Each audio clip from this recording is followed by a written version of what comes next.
I never believed in fate, not until the day I bumped into Alex at the department store. It was one of those busy sale days, the kind where you find yourself elbow to elbow with strangers, all hunting for a bargain. That's where our story began, amidst the chaos and the discount signs. I'm Sarah, by the way, a librarian with a love for quiet spaces and the rustle of pages. My life was simple, routine, and I liked it that way. Then, Alex stormed in, like a character out of one of those romance novels I secretly enjoyed during my lunch breaks. He was a sales manager, a man who thrived in the hustle and the bustle, a stark contrast to my own world. "Hey, watch it!" I snapped as someone's hand brushed against mine, reaching for the last lamp on sale. I looked up, ready to unleash my frustration on the intruder, but my words faltered. There he was, Alex, with a grin that could light up the dim aisle we stood in. "Sorry about that," he chuckled, his hand still on the lamp I had my eyes on. "But I saw it first." I raised an eyebrow, unimpressed. "Dream on."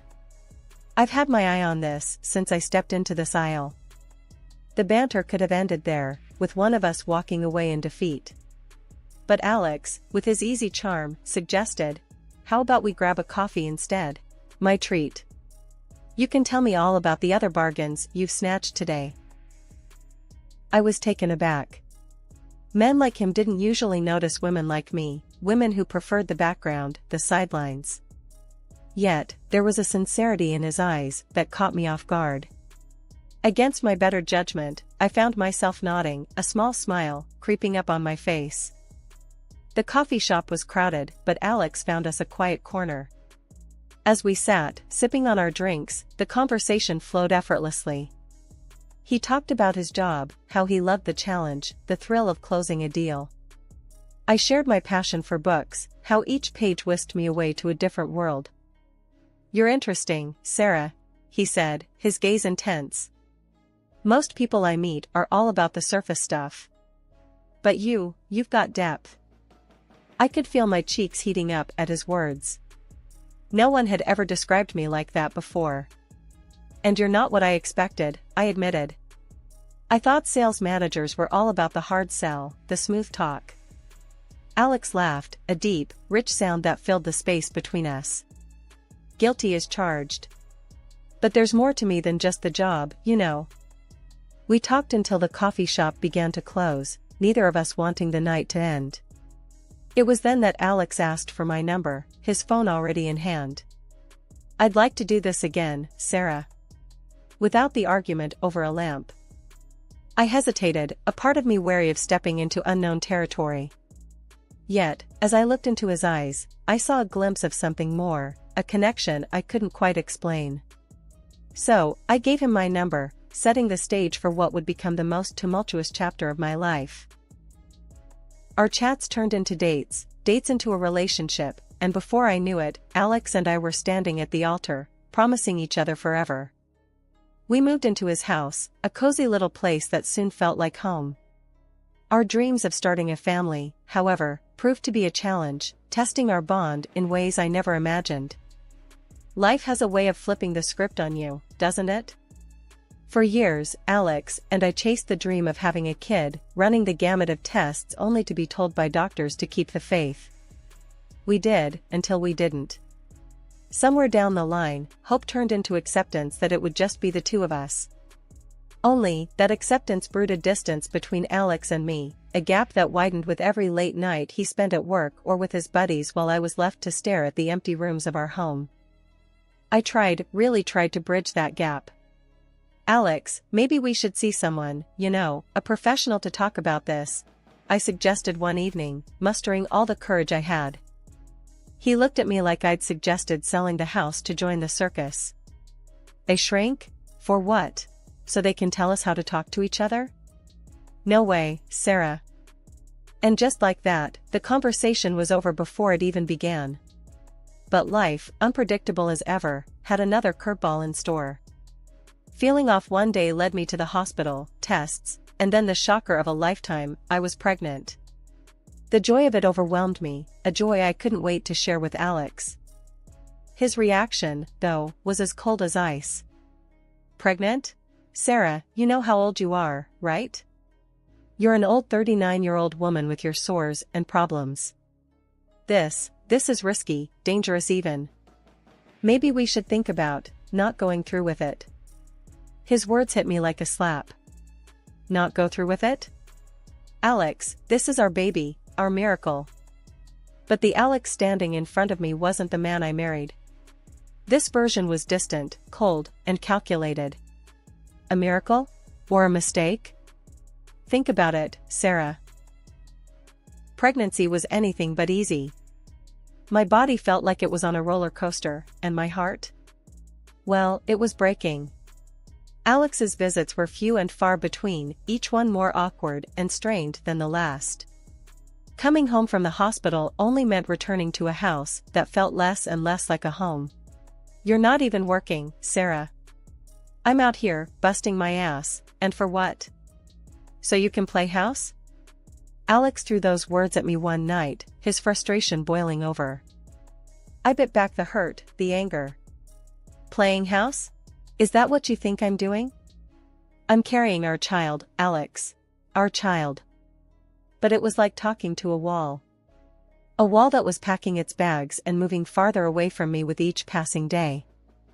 Our conversations dwindled to nothing, our interactions mere ghostly encounters. The man I once thought I'd grow old with had become a stranger, passing through the life of me and our soon-to-be child like a ship in the night. When I thought I'd faced the toughest battles, life proved me wrong. Giving birth to Daniel was both a miracle and a storm's beginning. Barely catching my breath from labor, the doctors hit me with news that felt like a punch to the gut. Daniel was sick, they said, he will be disabled, and everything that an ordinary child can do will become inaccessible to him. Hearing that, I felt my world tilt. It was one of those moments where everything slows down, and all you can hear is your heartbeat loud in your ears. But I had to be strong, for Daniel. I was reeling, trying to wrap my head around this new reality, when Alex walked into the hospital room. His face was stone, eyes cold, a harbinger of the storm to come. Sarah, what's this I hear about Daniel being sick? His voice was sharp, cutting through the sterile air of the hospital room. I swallowed, trying to find the words. The doctors, they said he has a serious condition. But we can. Serious condition? Alex interrupted, his voice rising. He is an invalid, a worthless person. And whose fault is that, huh? You had to push for this, didn't you? At your age. His words shocked me. A worthless person? Alex, how can you say that? We wanted him, we tried for him. Wanted? He laughed, a harsh, bitter sound. I wanted a healthy child, Sarah. Not a lifetime burden. Do you have any idea how much this is going to cost us? How much he's going to need? I felt my heart break, piece by piece. He's your son, Alex. Our son. How can you talk like this? Alex paced, a caged animal looking for an escape. No, Sarah, I can't do this. I won't. I want a divorce. The word hung in the air, heavy and final. A divorce? I echoed, disbelief and pain mingling in my voice. Yes. And I want it clean and quick. I'll take the house, you take the kid. That's it. I was speechless, watching the man I thought I knew transform into a stranger. And what about Daniel? My voice was barely a whisper. I want nothing to do with him. You'll have to sign papers saying I gave up all rights. That's my condition. The absurdity of the situation hit me then. This was no longer the man I married, this was someone else entirely. I agreed, not because I wanted to, but because I knew Daniel and I were better off without him. Leaving the house we shared, the life we built, felt like tearing away a part of myself. But as I held Daniel close, I knew it was the start of something new, something ours. Then, the final blow came. Friends told me Alex had moved someone in almost immediately after I left, a young, pregnant woman. The pieces fell into place, the late nights, the detachment. He'd been living a double life, and now he was starting a new chapter, without a backward glance. Starting over was no walk in the park. With Daniel in my arms and my life in shambles, I found myself on the doorstep of a new beginning. The house we moved into was modest, nothing like the one I'd left behind, but it was ours, and that made it perfect. I was ready to devote my whole life to my special baby. But the day the doctor told me there had been a mistake with Daniel's diagnosis was the day my world shifted on its axis. For years, I'd braced for a life of challenges, of endless doctor visits and sleepless nights. Then, suddenly, we were handed a clean slate. "I'm terribly sorry for the error. Your son is perfectly healthy," he'd said, looking both relieved and embarrassed. I could have been angry, but all I felt was an overwhelming rush of gratitude. Daniel was going to be okay. We were going to be okay. I threw myself into motherhood with a vigor I didn't know I had. Those early years were a blur of milestones, of first words, first steps, and countless firsts that filled our days with joy and our hearts with love. My grandmother's inheritance was a blessing, a safety net that allowed me to focus on Daniel, without the weight of financial worries. When the time came, selling her house felt like closing one chapter and opening another, right here in our new home, where every corner whispered of new beginnings. Returning to work wasn't just a financial decision, it was about reclaiming a piece of myself that had been on pause. The library, with its familiar smell of books and the quiet hum of day-to-day business, welcomed me back like an old friend. "Back to the grind, huh?" Jake, my colleague, had said with a grin on my first day back. He'd been manning the fort while I was away, and his casual chaos was a stark contrast to my need for order. "Yeah, someone's gotta keep you in line," I shot back, slipping into the easy banter that had always made our workspace lively. Adjusting to the rhythm of working life, of juggling schedules and snatching moments with Daniel between shifts, was a challenge, but one I embraced wholeheartedly. Daniel, for his part, thrived in school, his curiosity boundless, his energy infectious. "Mom, did you know sharks never run out of teeth? If they lose one, another grows back," he'd say, bursting through the door with facts and stories that turned our dinner times into adventures. Our life, once shadowed by fear and uncertainty, was now lit by the steady glow of routine and the unexpected joys of daily discoveries. The library, once a quiet sanctuary, became a place of lively learning, not just for me, but for Daniel too, who saw it as a treasure trove of knowledge.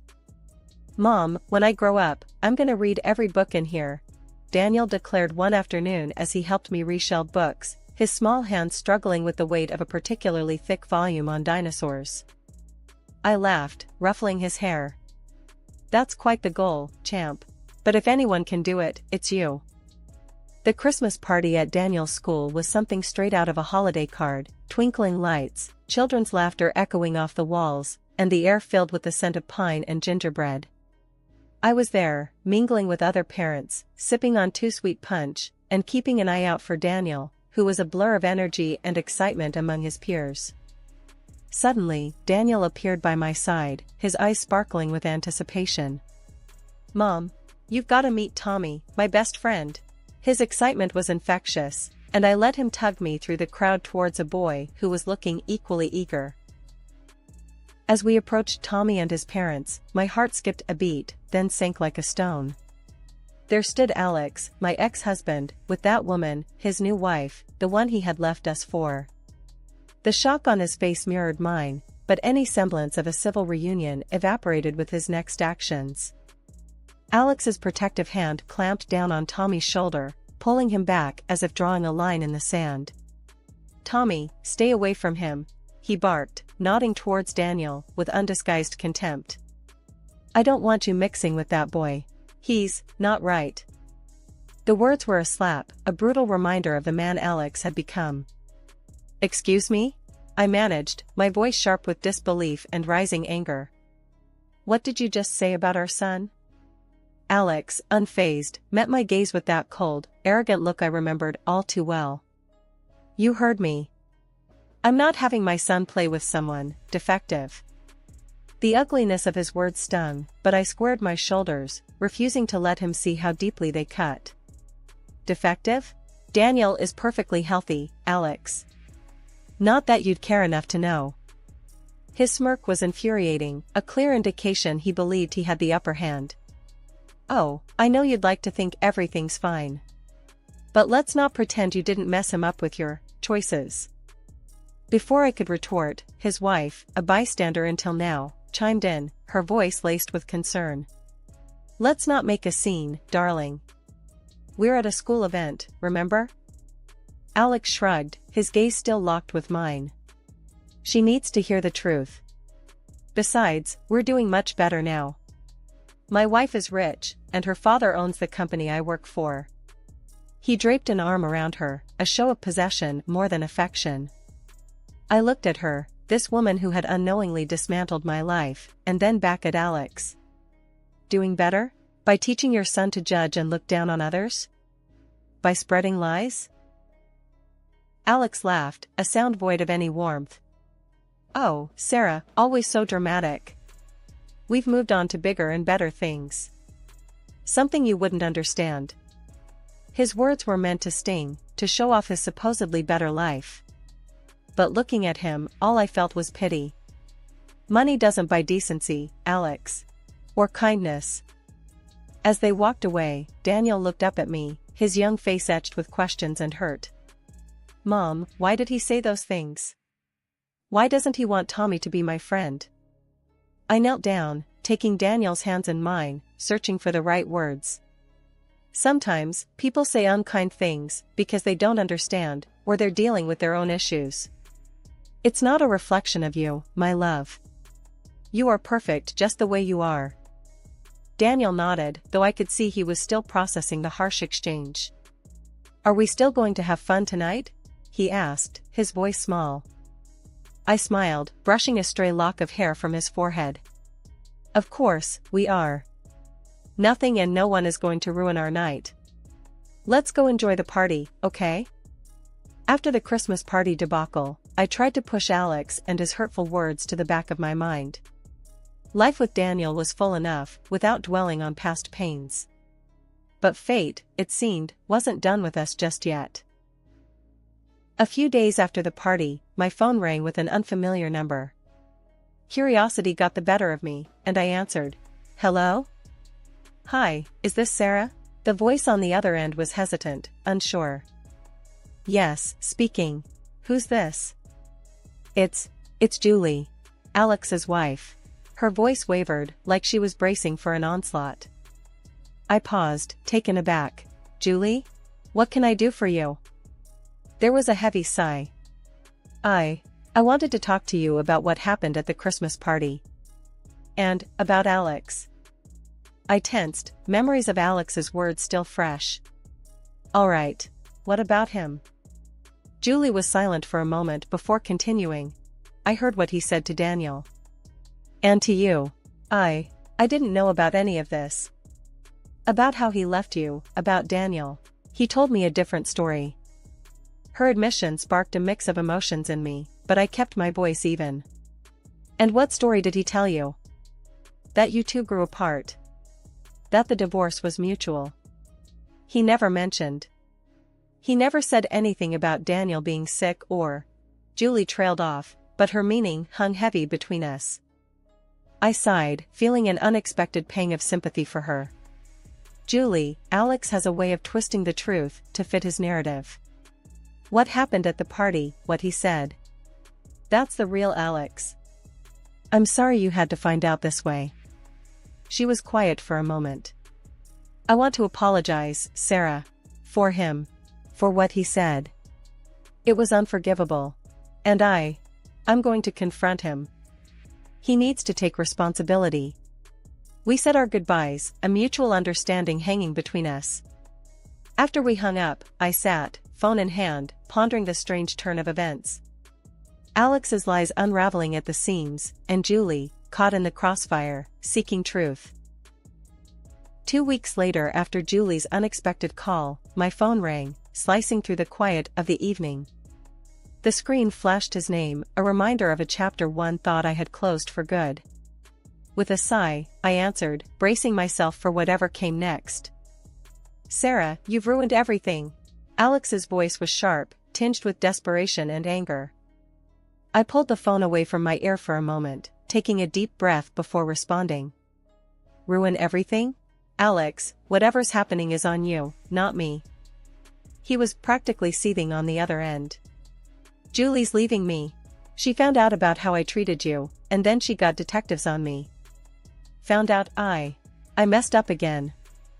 I couldn't help but let out a bitter laugh.